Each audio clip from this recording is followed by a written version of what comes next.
عامر خان سے میری ملاقات ہوئی, میں نے اس کو کوئی دین کی بات نہیں کی, صرف محبت دی. اب تک اس کے میسج آتے کہ میں زندگی میں کسی سے متاثر نہیں ہوا, تم پہلے آدمی ہو جس سے میں متاثر ہوں. میں نے کوئی جادو کیا, صرف محبت. لوگوں کو محبت دو, قریب ہوں گے. میں جب گیا بڑی مشکل سے اللہ نے, ملاقات کا کوئی راستہ ہی نہیں تھا, وہ مجھے نہیں جانتا تھا, میں اسے نہیں جانتا تھا, تو کوئی موقع نہیں مل رہا تھا ملاقات کا.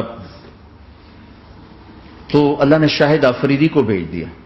شاہد آفریدی اس کی دوستی تھی, ہمارا جو کرکٹر ہے. میں نے اس سے فون پر کہا یار میری ملاقات تو کرا. اس نے ملاقات کروائی. تو اس نے مجھے کہا آدھا گھنٹہ ہے, آدھا گھنٹہ. جب میں پہنچا میکسیمم پونا گھنٹہ. میں نے ٹھیک. میں گیا تو وہ سہما ہوا چہرہ کہ بھئی مولانا آ گیا, پتہ نہیں کیا کہیں گے, بھئی یہ تو کیا کر رہا ہے, تو حرام کر رہا ہے, ناچ رہا ہے, گا رہا ہے, توبہ کر, ابھی تیرے لیے دوزخ کا فیصلہ ہو جائے. پتہ نہیں کیا ہوگا, وہ ڈرا ہوا سہما ہوا تھا. تو میرا ایک دور کالج لائف تھا. میرے اللہ نے مجھے ہدایت دی اور میں 3 دن کے لیے میں اس دوست کو, اس کی نسلوں کو دعائیں دیتا ہوں جو مجھے زبردستی پکڑ کے لے گیا. نہ میرا تبلیغ سے کوئی تعلق, نہ واسطہ, نہ میں کوئی ان سے متاثر. ایک لڑکا تھا, بنگالی تھا, گشت کرتا تھا, لیکن میں اس سے ذرا متاثر نہیں ہوا. میرا دوست متاثر ہو گیا تھا, تو میں تو ان کے قریب سے نہیں گزرتا تھا. تو وہ اور میں اسکول میں اکٹھے آ رہے تھے, کالج میں اکٹھے آ رہے تھے. تو وہ متاثر ہوا, وہ 3 دن کے لیے جا رہا تھا, تو مجھے بتائے بغیر میرا ہاتھ پکڑ کے لے گئے. مجھے کام ہے, چلو میرے ساتھ. اور میں اس کو انکار نہیں کر سکتا تھا, یہ میرا اس کا تعلق تھا. اب بھی اسی طرح بھائیوں جیسا تعلق. میں اس کا احسان ماں, مجھے زبردستی لے گیا. ہمارے پنجابی کی مثال ہے, کبے نو لت لگی اسے دو گیا. وہ جو ہوتا ہے ہنچ بیک ہوتا ہے نا, اس کو کسی نے لات ماری تو سیدھا ہو گیا. میں مہربانی بھائی تیری لات سے میں سیدھا ہو گیا. تو مجھے تو وہ کبے والی لت پہ گئی. تو اللہ نے مجھے اس طرف لگا دیا.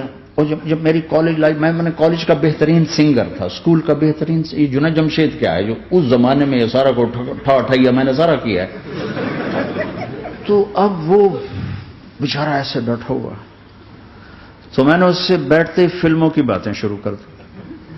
اور تھوڑی دیر بعد میں نے محسوس کیا کہ فرام 60 to 72 جو فلم انڈسٹری کو جتنا میں جانتا تھا اتنا وہ نہیں جانتا تھا.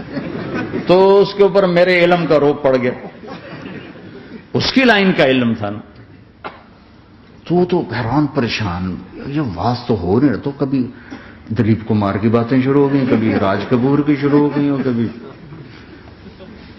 محبوب صاحب شروع ہو گئے, کبھی مدن موہن شروع ہو گئے. وہ آدھا گھنٹہ تو یوں ہی گزر گیا. تو آدھے گھنٹے کے بعد میں نے کہا جی ہمارا تو ٹائم اوور کا نہیں, اٹھیں چلے ادھر چل کے بیٹھتے. میں کھانے کی ٹیبل پر تھا تو وہاں جا کے بیٹھ گئے. پھر وہی باتیں شروع ہو گئی. جب اس کا سارا خوف دور ہو گیا اور ریلیکس ہو گیا, اس میں 1.25 گھنٹے سے 50 منٹ گزر گئے تھے. تو پھر میں نے کہا عامر بھائی آپ حج پہ آئے ہیں, اگر آپ اجازت دیں تو آپ کو اپنے نبی کا حج سنو. کہنے لگے ہاں جی ضرور سنائی. پھر میں 1.25 گھنٹہ بولتا رہا اور وہ ایسے کر کے یہاں سے وہ یوں نہیں ہوا. 1.25 گھنٹہ ایسے بیٹھ کے یوں سنتا, ہلا نہیں اپنی جگہ سے. لوگ محبت کے بھوکے ہیں, تم فتوے دینا شروع کر دیتے. 2 گھنٹے کی ملاقات کے بعد جب ہم نکلے تو نیچے تک چھوڑنے آیا عامر خان. حج کے بعد میں نے کہا ایک ملاقات اور ہو جائے گا, ضرور ہوگی.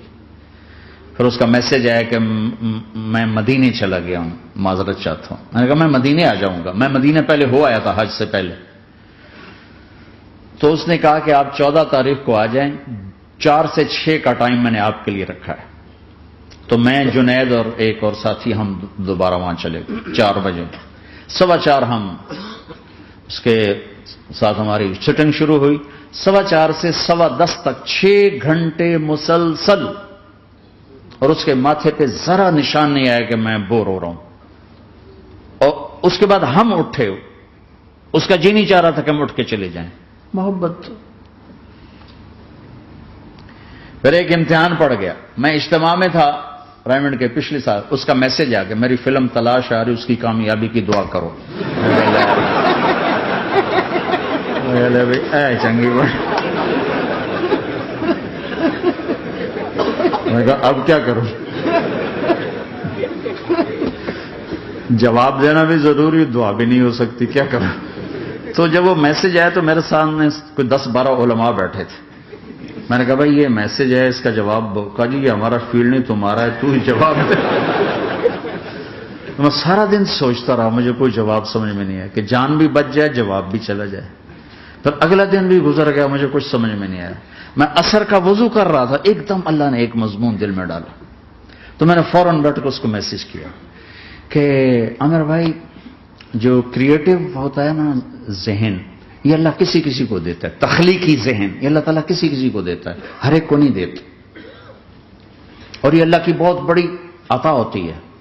اور میں نے تمہارے ساتھ جو وقت گزارا اس میں نے دیکھا کہ اللہ نے تمہیں تخلیقی ذہن دیا ہے، تم کریٹر ہو. اور جو لوگ اس ٹائپ کے ہوتے ہیں وہ کامیابی ناکامی کی پرواہ نہیں کرتے، وہ اپنے کام سے کام رکھتے ہیں. آپ کا بھائی تو فوراً اس کا میسج آیا، آپ ٹھیک کہہ رہے ہیں، آپ ٹھیک کہہ رہے ہیں. بات ہو گئی. پھر میں تھا ہانگ کانگ، میں نے وہاں سے اس کو میسج کیا. دیکھو کسی مصروف آدمی کو براہ راست فون نہ کیا کرو، میسج کیا کرو کہ میں آپ کو فون کر سکتا ہوں، چونکہ میں اس کا بہت ستایا ہوا، بہت ستایا. تو میں نے اسے میسج کیا کہ میں طارق جمیل ہانگ کانگ میں آپ کو فون کر سکتا ہوں، میں آپ کو فون کر سکتا ہوں. میں ہمیشہ اسے، اب بھی میرا فون پہ رابطہ ہے، میں پہلے اسے میسج دیتا ہوں میں آپ کو فون کر سکتا ہوں. اگر اس کا جواب نہ ہے پھر میں نہیں کرتا ہوں. کبھی وہ خود کر لیتا ہے، کبھی وہ میسج دے دیتا ہے کہ کال کر لیں. تو تھوڑی دیر بعد اس کا فون آ گیا کیونکہ میں اس وقت دلی میں ہوں، کانفرنس میں تھا. تو میں نے آپ کا میسج دیکھا تھا، میں اٹھ کے باہر آ گیا ہوں، ابھی آپ سے بات کر کے پھر میں جاؤں گا. تو اسے باتیں کرتے کرتے کہنے لگا آپ کی دعا سے میری فلم کامیاب ہو گئی. میں کہا یا اللہ میں کوئی نہیں کی تھی تینوں.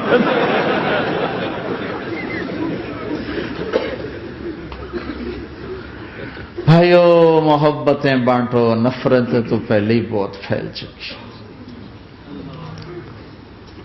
نشہ پلا کے گرانا تو سب کو آتا ہے، مزہ تو تب ہے کہ گرتے کو تھام لے سب.